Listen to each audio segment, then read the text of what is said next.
I've just finished redoing my craft room in time for the holidays, and you know what that means?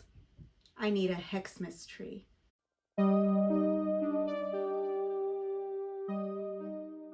My craft room has a little bit of a witchy vibe. So even though I love Christmas and going all out, you know that I can't have a regular Christmas tree in my craft room.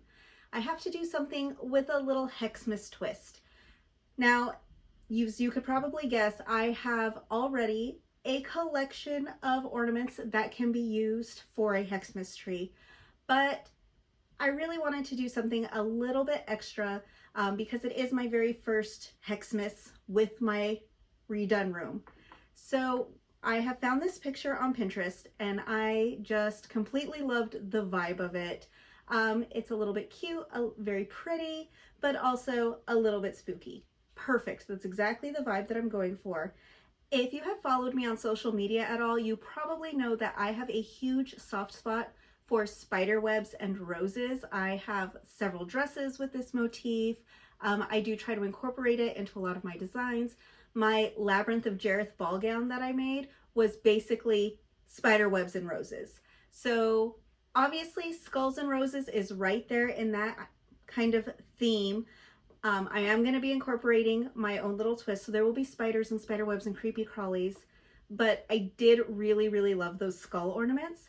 And luckily for me, when I had my witch's tea last October, I was gifted a whole pile of little miniature skulls. I actually have, I think, 13 of them, which is perfect. 13 skulls for my Hexmas tree. And so I'm going to, I did check, they're basically hollow plaster. And so I'm just gonna kind of drill some holes in here and put some hangers on and maybe give them a little bit of holiday spirit. In order to turn all of my little skulls into Christmas ornaments, I am basically just need to figure out how to get a hook on here. And I have this bag of random jewelry making supplies from when I thought I was gonna get really into jewelry making, I guess. But I do have a lot of these wires that have this flat bottom on them. And so what I'm gonna do is basically take my drill a little hole at the very, very top. This should be thin enough that it'll be just big enough for the wire and not for the stopper. But then I do need to drill a slightly larger hole on the bottom just so I have room to kind of push things through. And then once it's in there, I can take my little jewelry wire twisters and flip it around, trim it off, and then top the whole thing off with a Christmas ornament hook, and I should be good to go. I have my giant glasses for safety because I am going to be using power tools, but I think I'm ready to go. Whenever you're using power tools, you want to make sure that you are working on a really, really stable surface, and you don't want anything to be shifting around or moving.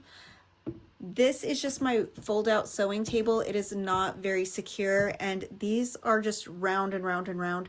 So I am going to move these down to the floor and do this on the carpet because actually I think it'll be safer than trying to do it on here, and I don't want any slippage, and I think there will be less chance of damage if I do this on the floor and I just go nice and slow. So I'm going to move down there. You do you figure out the safety situation. If you're using power tools, do not drill through your hand and then come back and say, oh, well, Hex gave me bad advice, okay?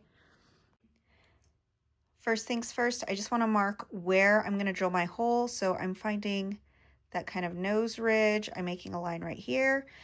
And then you'll see on the skull there is like this kind of top. Whoops, let me make that a little bit bigger. But yeah, where that kind of ridge is. Okay, so there is where I'm going to drill my hole. So I am being flat, going straight, and straight down.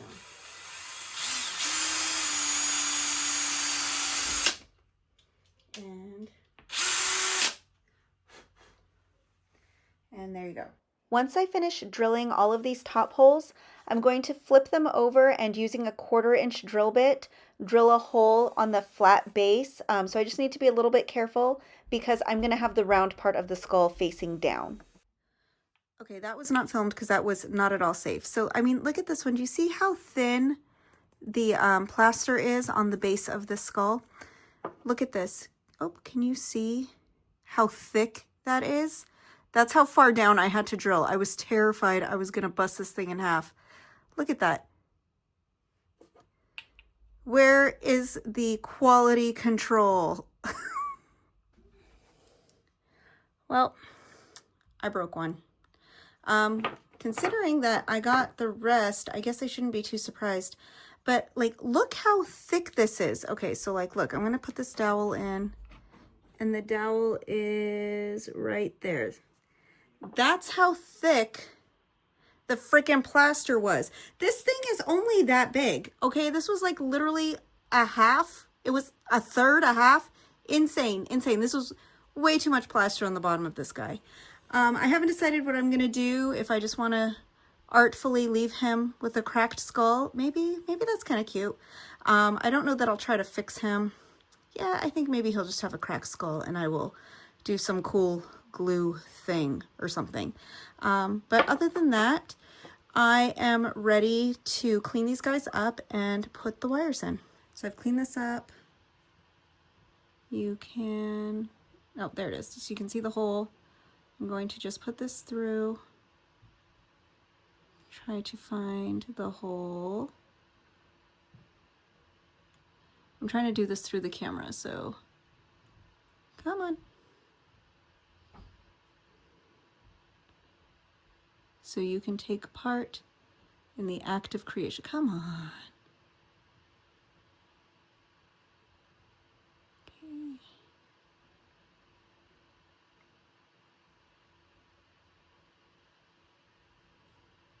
There it goes. It just fell straight through. See, so there we go. I am going to put a little notch in there so it doesn't just fall straight back through. I'm going to take my wire cutters here, and then I'm going to take this part, oops, and I'm just going to make a nice beautiful loop. There we go. And we have a gorgeous loopy that won't come out on either side. And we can take one of these ornament hooks and just thread it through the loop. And there you go. Now it's all ready to hang on my tree. Before I put my new skulls on my Hexmas tree, I want to really fill out the foliage part of it. So I'm going to take these silk roses that I have. These are just from my stash left over from other projects, and I'm trimming them back. I just want the little bunches on one thin wire with a little bit of greenery so that way I can kind of spread them out throughout the tree. I'm not doing anything super special to affix these. This is a pre-lit tree, so I'm just finding kind of where there's wires that are making a little loopy and just feeding the stem through and fluffing it out until it looks pretty. And then I'm just going to do that all over the tree until I have a nice even distribution of roses.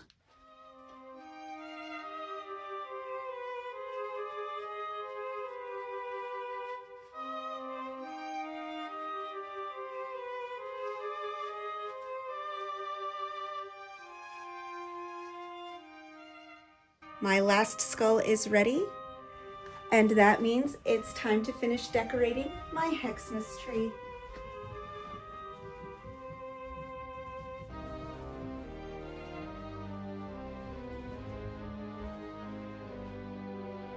Happy holidays, everyone.